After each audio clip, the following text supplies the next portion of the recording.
Living in the modern world offers plenty of technological advancements that really convenience in our everyday lives. From having a smartphone with 4 cameras on it to using old school Polaroids, it's very fair to say that we as a society really love memorabilia. In fact, you might say that we thrive off of nostalgia. Now, the question is, what exactly is nostalgia? Why do we feel it? And how can we use it to our advantage?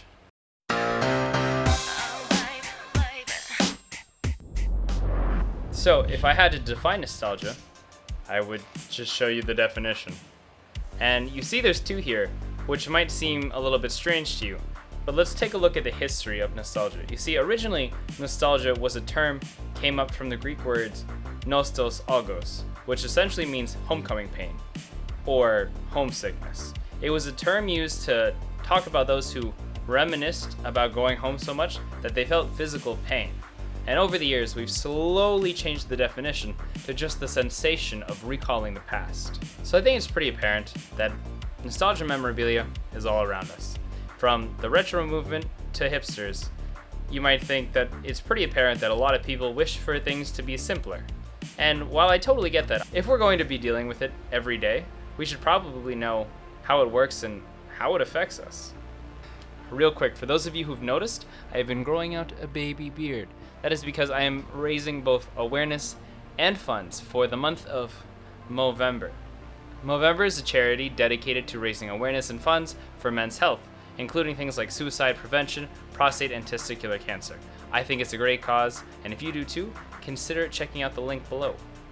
So, you're walking down the street one afternoon, and you notice a bunch of kids crowding around, making a commotion, as kids do. And as you walk by, you realize, hey, they're switching some kind of blue cards.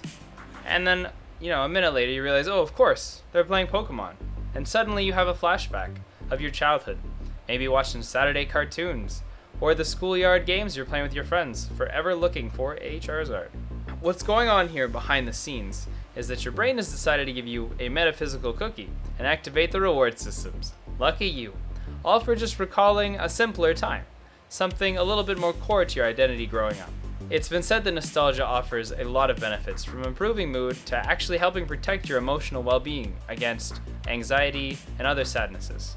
While it's worth noting that nostalgia is not actually linked to depression or any affective disorder, people who rated higher on the Affective Neuroscience Personality Scale, that's a mouthful, which measures people's sadness, often had higher rates of nostalgia. This just makes sense though, because people who experience stronger emotions are more prone to feeling a wide variety of them. There is one side of nostalgia though that I think people should be wary of, and it's the fact that it promotes a rose-tinted view of our past. When you were thinking about your childhood and all of the wonders that it had, you probably weren't immediately thinking about all of the anxieties that may have been bothering you at that moment, which is good. You should look at life in a positive viewpoint. However, something like that can be capitalized on again and again, as we often see in the media. So, something about the adult generation of millennials and corporate advertisers is that they have a new kind of bond that we've never seen before, where they're largely seen as big kids. They prey on nostalgia just to pull in an extra buck. And while nobody's going to fault you for going to Disney World as an adult these days, it's probably worth noting corporate interests. And if you want to spend your money on that, that's totally okay. Just don't feel blindsided by it.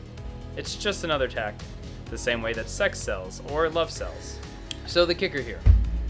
How are we going to use nostalgia to improve our everyday lives? Obviously, it can be a mood booster, but nostalgia can also lead to other things, such as an enhanced self-image, and also help strengthen social connections. While you think this might be a little bit for something as simple as reminiscing, consider that a lot of people that experience nostalgia more frequently often have a stronger identity and are more able to deal with existential terrors because they know who they are. Nostalgia kind of connects all of the dots of ourselves and brings the net a little bit tighter. So knowing this, let's plan to use nostalgia as a trigger for the brain's reward system and make daily life a little bit more pleasant. So here's 5 quick ways to use nostalgia to your advantage. The first one is for those of you that are having a rough morning.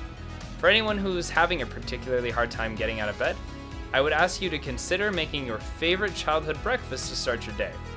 It'll give you an endorphin rush that you probably need to get going and bring back some good memories just to hold on to. Now the second one is to build and construct a nostalgic playlist. This would be a playlist of your favorite songs growing up.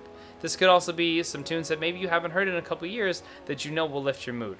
Consider playing it through your work week when you're having a particularly hard slump. It'll help you crunch through the rest of it and your day will be that much better. Number 3 is for those of you that are feeling a little bit overly antisocial. That's when you haven't left the couch in maybe a little too many days. The challenge here is to consider the people you're meeting up with, particularly if they're good close friends of yours. When you feel the hesitation of going out and being social again, consider all of the best memories that you've built over your lifetimes. Any of those moments that really came in handy and just showed you how great it is to have people around. While I can't guarantee that this will solve all your problems, it might give you that swift kick you need to get up and going. Moving on to number 4, this is for at the end of the day, when you finish that huge task that maybe took you all week, or you finally submitted a project. What we're going to do here is use nostalgia as a way to refresh and recuperate. We're going to use it for self-care. Basically, I want you to go back and rewatch a favorite movie, maybe play an old game, or something that you know you'll love to help reward you for all of the hard work that you've done. This is particularly satisfying right after you've finished. The 5th and final can be done at any point, and it's just to spice up our life.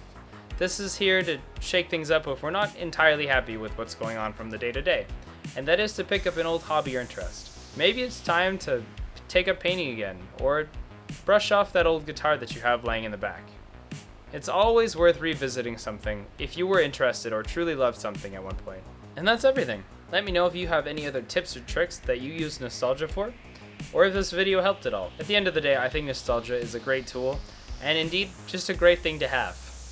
Because if all we have are our memories and experiences, it's cool to look back on them and smile a little bit. Anyways, this has been Labrie. Thank you so much for hanging out with me. If you enjoyed this, please feel free to let me know in the comments or by hitting the like button, and consider subscribing. I upload twice a week and we're always trying to keep it fresh. Until next time, we'll see you later. Suddenly, I forgot everything, and it went whoosh, out the window. If this happens to you, don't worry about it. Is what it is.